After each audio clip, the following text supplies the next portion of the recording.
Two Girls, One Pod, Yvie Jones here, our special Saturday Sisterhood episodes. I'm recording on Wurundjeri land and I have a beautiful guest, Chezzi Denyer. She's recording on Wurundjeri land. Welcome, Chezzi. Let me introduce you first before you say anything.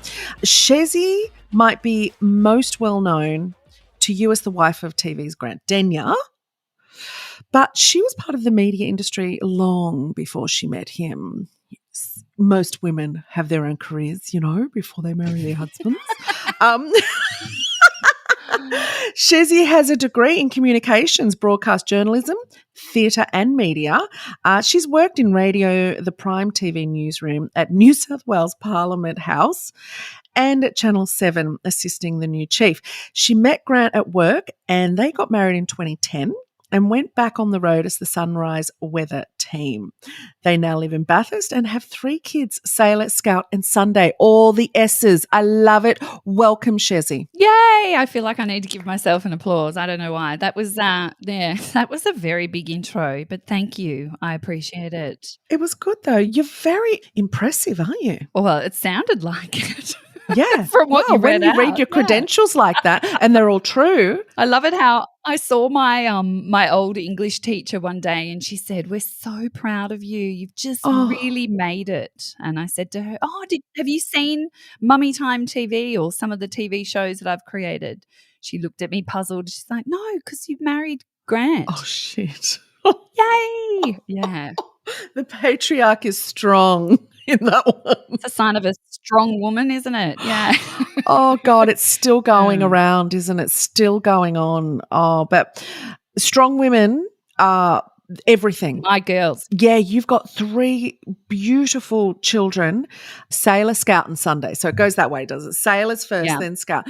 So you would be bringing up strong little women. That's my absolute focus in life. I think that everything I've learnt about being an emotional being and highly empathetic, I've passed on to the girls, and I always say to them it is the sign of a really strong woman, a sign of a really strong person who owns their emotions and who isn't afraid to cry. Yes. And isn't afraid to be vulnerable at times. And it's taken me a very long time to learn that. So I'm hoping to pass that on to my kids. That's my hope. I don't know if they listen to me. Oh, I'm sure they do. And even if they pretend they're not listening, they're listening. All children are listening, and it gets in a bit later. But your children actually look really like strong little women. That would just be like in them. They're certainly survivors. I think they have to be in this house. Yeah. Yeah, they all have very strong individual personalities, and trying to run a house. I mean, I'm a single mum most of the time. So I live on a farm. I do all the farm work, mostly myself. I do all the kids and raise the kids. And I also run the household and work full time, a couple of different jobs, as we all do. And hopefully they look at me. Well, I know they do. They always say that the strongest person that they know in their life is me. So, do they? Oh. Yeah. Isn't that a beautiful thing to hear? Yeah, it is. Because strength just comes in so many different ways, like you've just said. Vulnerability is such a strength. It's such a strength. You get so much from being vulnerable in strength. And I'm really glad that you're passing that on. But what tips do you have for other parents to control the chaos of, 3 massively different personalities, strong personality children, and a house that has a partner coming and going who has, a really, really busy job himself? My number one tip for parents, and especially mums, is firstly, stop beating yourself up. Good, if you made a mistake today, it doesn't mean that you're going to make a mistake tomorrow. And what I find is that the best mums have that kind of bit of mum guilt. We all do. We all have that at the end of the day, and we say, "Oh, I shouldn't have yelled and I shouldn't have done this." And just make tomorrow's a new day. So try again. Don't be so hard on yourself. And in trying to give people tips about chaos, I can only speak to what I've learnt, and that is that a bit of chaos isn't going to kill anyone. You just need to sometimes take a beat. So, I've got a pile of washing here and the kids are fighting and we're running late and someone's forgotten their violin and someone's shoved the, recorder up the, God knows what. It's like, just to, instead of yelling and just, exploding, I try to take a beat. Doesn't always happen, but I try to take a beat and go, you know what? Today's just a bumpy day and tomorrow's going to be all right. So just kind of, embrace that chaos. Know that being late isn't going to kill anyone. Maggie Dent, I think, taught me that. So, yeah. Interesting what you were saying, like, don't be hard on yourself. It's important to say the opposite. Be gentle. Be gentle on yourself. And I often talk with women about that because we just love to beat ourselves up so much. We so do. I don't know why we're so hard on ourselves. And we're taught to be. We watched our mums do it to themselves. Yes. They watched their mums do it. We watched our grandparents do it as well. And that's a really hard thing to stop intergenerationally. So, knowing to go gentle on yourself, be gentle, and have that in the forefront and reminding yourself daily. Your children are going to learn that from you. They're going to watch you go gently on yourself as you go gently on them. I hope so. I really do hope. There used to be a big focus on in my house and also probably coming from my grandmother's era. It was all about how you looked and how you presented yourself each day. And I've really tried to break that into generational lessons, I guess, being passed down to my kids, because I always say to them at the end of the day, it doesn't matter how you look if you are happy, and it shouldn't matter to anybody else how you look, it's how you feel. Yeah. That's taken me a long time to learn that. So that is really important for me to pass down to my kids. And I've always said to them, you eat foods that make you feel your best and make you feel strong, and nothing else matters. That's right. And movement is the same. We live in a culture where the climate we live in is all about being skinny. And doing things like putting things in your mouth or not putting things in your mouth, moving because that's what your end goal is. And that is massively changing. And we're realizing and teaching children that movement is so incredibly important to make you feel strong and happy. Yeah, absolutely. Once upon a time, because I was a young girl working in TV and I had this image of who I thought I had to be able to be successful in that area, I put so much pressure on myself and what I looked like. And I went through every fad diet you could think about. Even when I'd see my grandmother for the first time in a while, she'd say to me, "Oh, you've put on a bit of weight." It was always the focus. And I have really tried to model, not just tell my kids that movement is important, but I've tried to show them, because they're sponges at the end of the day. I've tried to show them that, like, I do an adult acting class with a bunch of mums every Wednesday, and we are learning a dance. Yeah, and we are. That. Well, I'm speaking for myself here. I can't dance, right? We all saw that. We all saw that Oh, on yeah. Amazing Race. So you don't even have to explain it. You go one way, someone else goes it, because we saw it. Yes, that's right. Okay. So you get it, right? Yeah. Yeah. But what they see every week, because they come to the lessons, and I think that's important, and they see me laughing. They hear me singing. I also can't sing. Yeah. But it doesn't stop you from trying. That's exactly right. And that's what I try to model for them, that it doesn't matter. Don't worry about what anybody else in the room thinks. It's about how you feel. That's They can tell in that moment that I'm enjoying myself. And yeah, I might look like an idiot, but it's infectious to see how effervescent I feel in that moment. Yes. Well, and you're finding joy.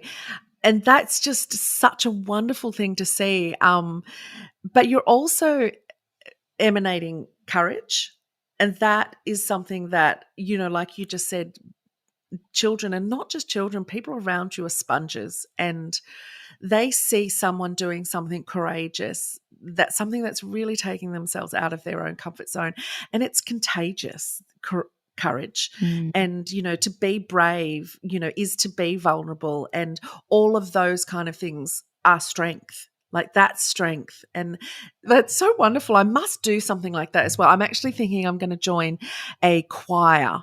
There's a Yes. musical theatre choir here close by, and I've got to join that. I want to learn how to do an Elsa Do song or it. something like that in a big group. Yeah, I'm doing it. You've heard it here first.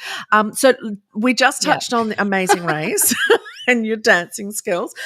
But what I Yes. want to know, did you do any training for that? I did. Not enough, though. We both, Grant and I, had COVID a month Oh, out, and I was really knocked for six. I had really terrible headaches. So I didn't train as much as I wanted to, but I would put backpacks on, with rocks and walk down our country road. And that was kind of my training regime. But look, at the end of the day, I am probably one of the strongest people that I know, and everybody will say that, but the heat was just next level. And I don't think it would have mattered how much I trained. I just couldn't, the heat changed everything. So it made it difficult to breathe.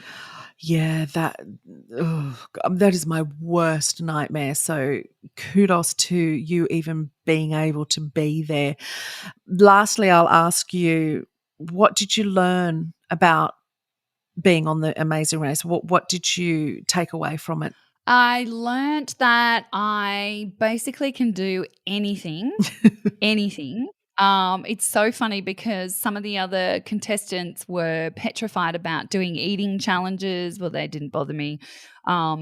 They were worried about, the cow poo challenge. That didn't bother me at all. Just anything where you have to really set your mind, on a certain thing, I'm able to do that. But what absolutely terrified me was a dance challenge. Like, absolutely terrified me because I feel so uncoordinated. I mean, I've got a hernia, and I've had 3 emergency Oh, cesareans, and all over the place.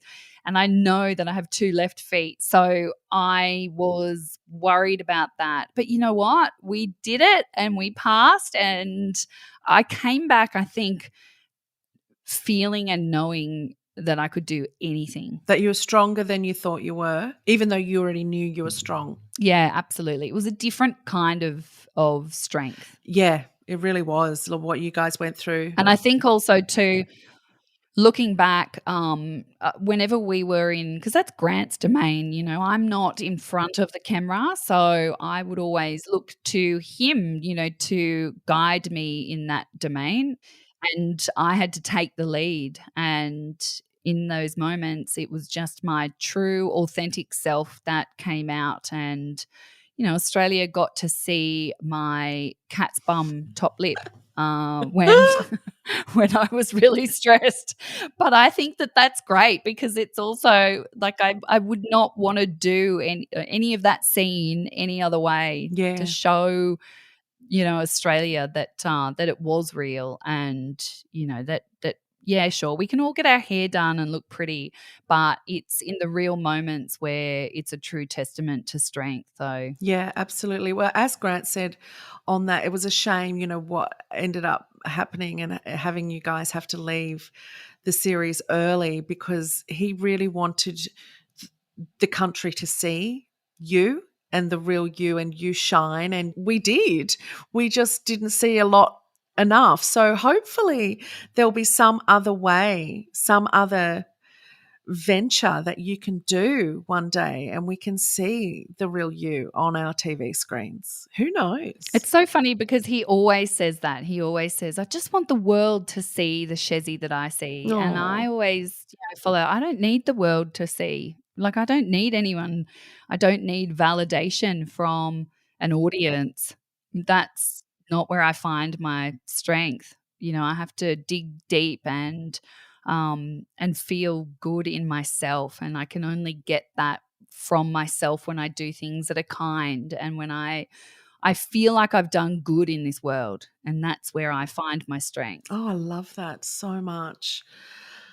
Well, on that note, thank you so much. I love your strength. Yeah, thank you. There's so many different types, and you've got one of the good ones.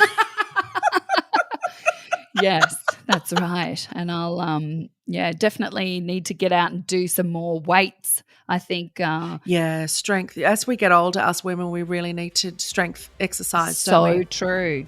And I just did some research the other day. It shows the more kind of muscle tone that you have from just light weights, the less kind of skin degradation you get as you get older.